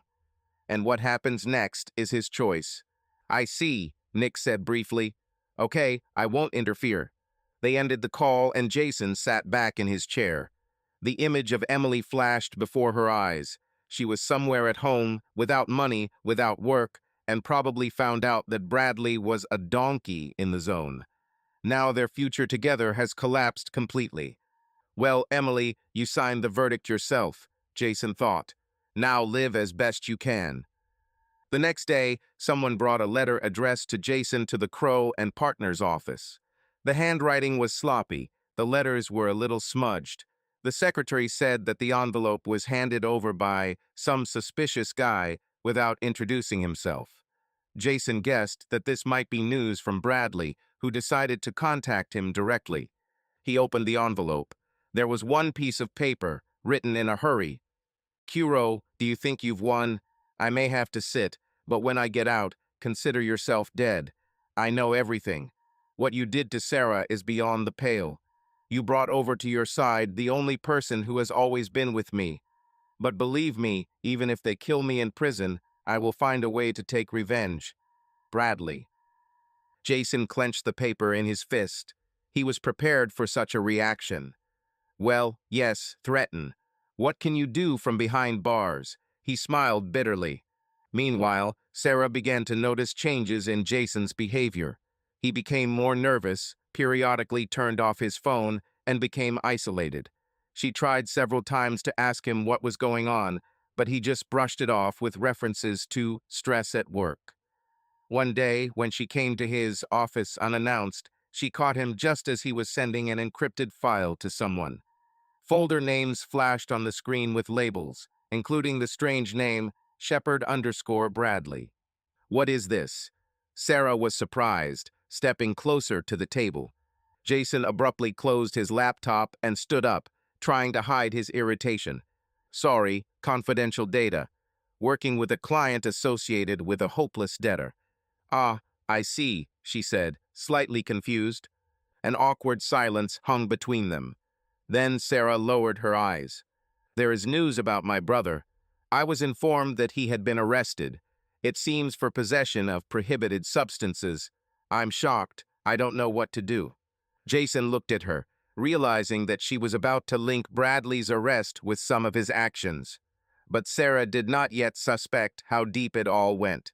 "I sympathize," was all he said. "If he needs a lawyer, maybe I can recommend someone." Sarah winced. "I tried to find a lawyer, but so far I don't have such funds. And Linda filed for divorce. She is not going to help him.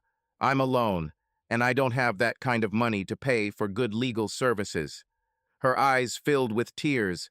She tried to pull herself together, but it was clear that this situation was tearing her heart apart. Jason forced his arms around her, feeling her tremble. "It's his own fault," he said, as softly as possible. "You shouldn't be held responsible for his mistakes." "I know," she whispered, pressing herself against his chest, "but he is still in my family." At that moment, Jason realized that she was Bradley's last lifeline.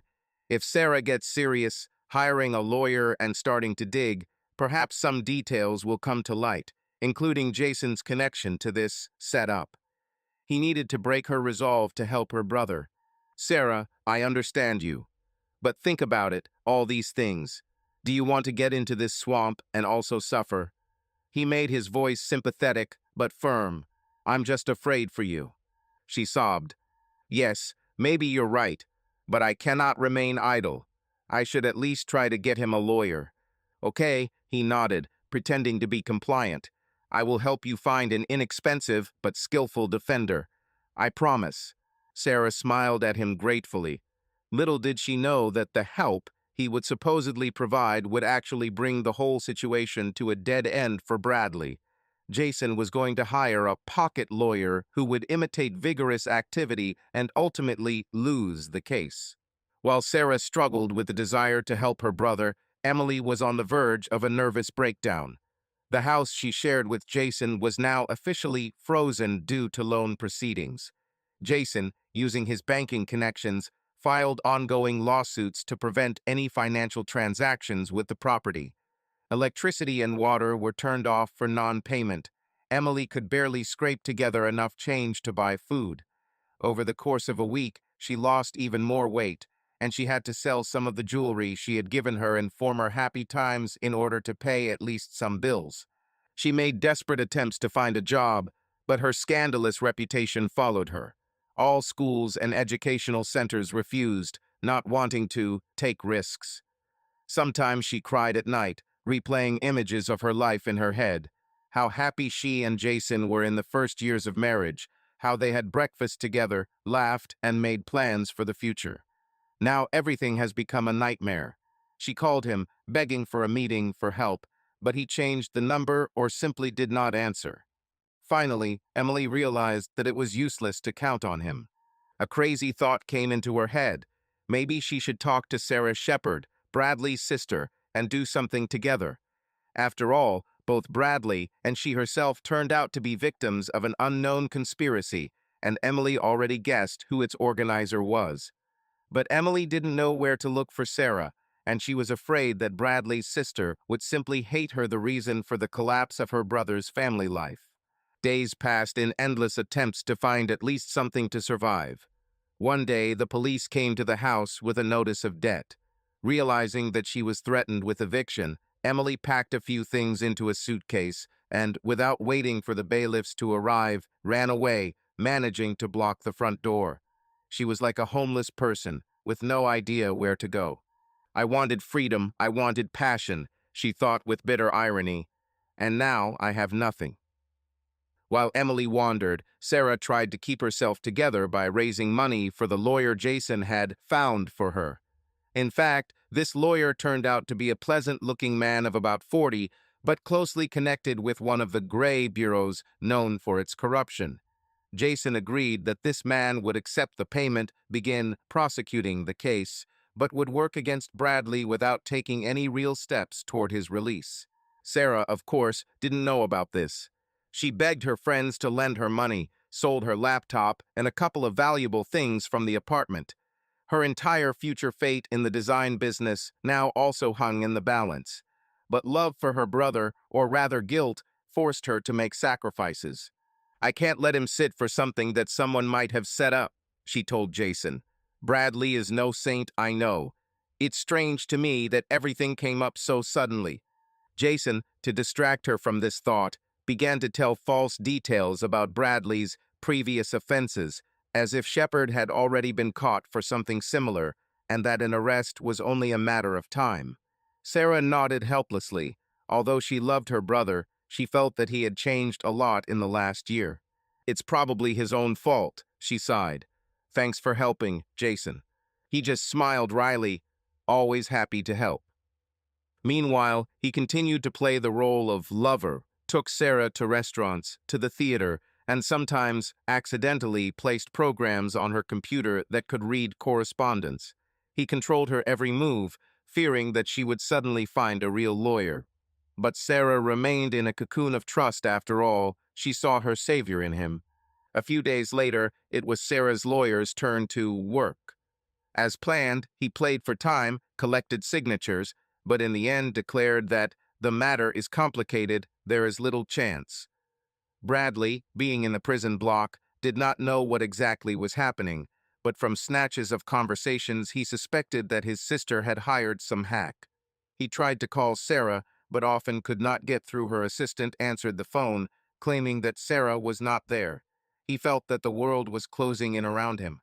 One evening, Bradley managed to call Jason, apparently having obtained his number illegally through one of the prisoners who had contacts with Crow and partners.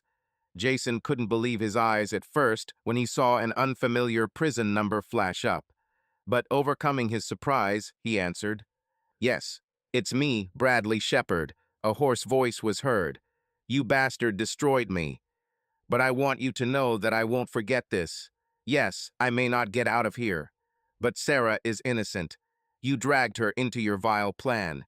If you lay one more finger on her, I swear, I will find a way to take revenge." Jason chuckled. "What kind of pretentious speech, Shepard? You are sitting in a cage, and I am free. And if your sister feels good with me, then this is only her choice." "You're lying," Bradley hissed. "She doesn't know that you set up this whole story yourself. Do you think I'm a fool? I understand perfectly well that this is your revenge for Emily." Jason squeezed the phone, frowning. It turns out that Bradley even read the situation from inside the prison. "Let's assume," he said slowly, "that everything is so. So what next? You don't stand a chance." "I know one thing," Bradley said quietly, his voice filled with furious hatred. "Once Sarah realizes what you did, she'll hate you more than I do." Another week later, Jason received shocking news from Nick. Bradley Shepard died in prison as a result of a fight. "Does Sarah know?" he asked finally. "Someone from prison called her." "She's in a terrible state right now," Nick replied. "They say she almost fainted." Jason thanked Nick for the information and hung up. His mission was accomplished. No one can do this to Jason Crow. Jason Crow stood on the balcony of his rented apartment, looking out over Chicago at night. The city sparkled with lights, as if nothing had changed. Cars hummed, people hurried about their business, and somewhere in the distance sirens reminded that this world never stops. He held a glass of whiskey in his hands, but never took a sip. After the death of Bradley Shepard, something inside him closed, as if the last spark of anger had burned out, leaving behind only a cold emptiness. He fulfilled his revenge. Emily was left with nothing, no job, no home, no future, wandering somewhere on the outskirts of her ruined life. Bradley, that smug bastard who had dared to take his wife away from him, now lay in his grave, a victim of his own rage and prison violence. Jason achieved his goal. He took everything from Bradley: family, freedom, sister, life itself. But the victory did not bring the satisfaction he expected. Instead of triumph, he felt heaviness, as if each step of his plan added a stone to his soul, and now he could barely breathe under their weight. His phone vibrated on the table, jolting him out of his thoughts.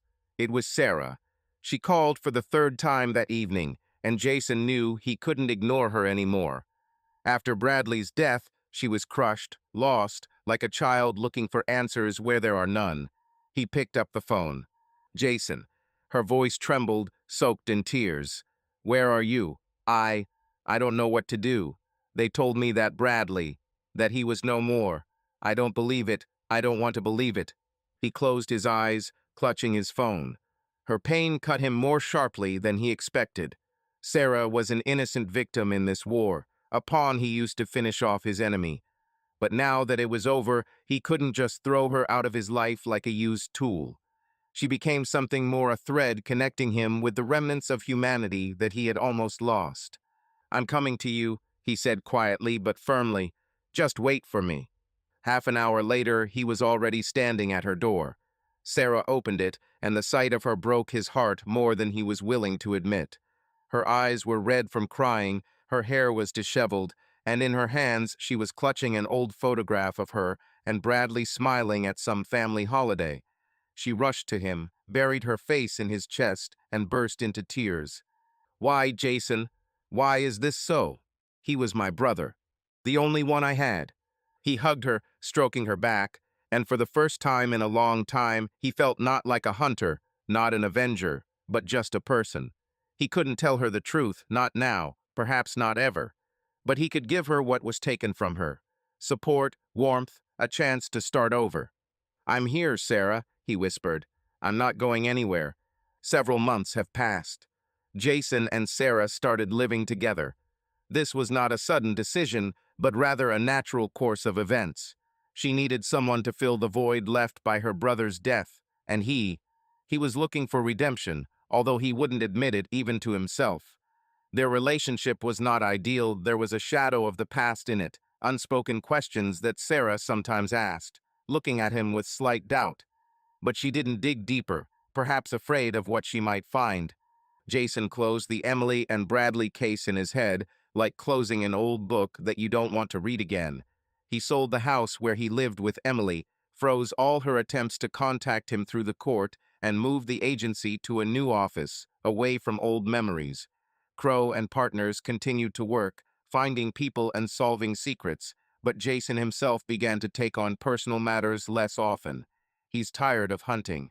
Sarah gradually returned to design. Her business was reviving, albeit slowly, and Jason helped her with money, connections, sometimes just by his presence. They went on bike rides together through Chicago parks, dined at small restaurants, and talked about the future. She didn't mention Bradley as often anymore, but Jason knew that his shadow remained forever in her heart as well as in his own. One evening, sitting on the sofa in their new apartment, Sarah rested her head on his shoulder. There was a bottle of wine on the table, and it was raining outside the window, knocking on the glass with a soft rhythm. She suddenly said, "You know, sometimes I think Bradley brought you to me. It was as if he left so that I could find someone who would be there." Jason froze, feeling her words cut into him like a knife. He slowly turned to her, looking into her clear eyes, full of trust. At that moment, he realized that he would never tell her the truth. Not because he was afraid of losing her, but because he didn't want to destroy the fragile thing that they had built on top of the ruins. "Maybe," he answered quietly, squeezing her hand. "Maybe he really wanted you to be happy." She smiled, snuggling closer to him, and Jason felt something inside him thaw. Bradley took his life, the one he built with Emily, the one where he was a happy married man who believed in love. But he took so much more from Bradley: his freedom, his family, his sister, his last breath. And now, holding Sarah in his arms, Jason realized that in this strange game of revenge, he not only destroyed, but also created something new. Chicago outside the window continued to live its noisy, hectic life. The rain washed away the dirt from the streets, carrying it into the gutters like time washes away old wounds. Jason finished his whiskey, put the glass on the table, and hugged Sarah a little tighter. He didn't know what lay ahead, but for the first time in a long time, he wanted to believe that even after darkness there could be light. And in this light, he saw her, the woman who became his unexpected salvation, his new beginning. Bradley took his past, but Jason took his future, rewriting it in his own way. And now, step by step, he learned to live with it not as an avenger, but as a person who, perhaps, was still capable of love. Subscribe to our channel so that your love doesn't cheat on you, and go ahead and listen to the next story, because this story is nothing compared to the next one. If you're under 18, don't even think, click to the next one.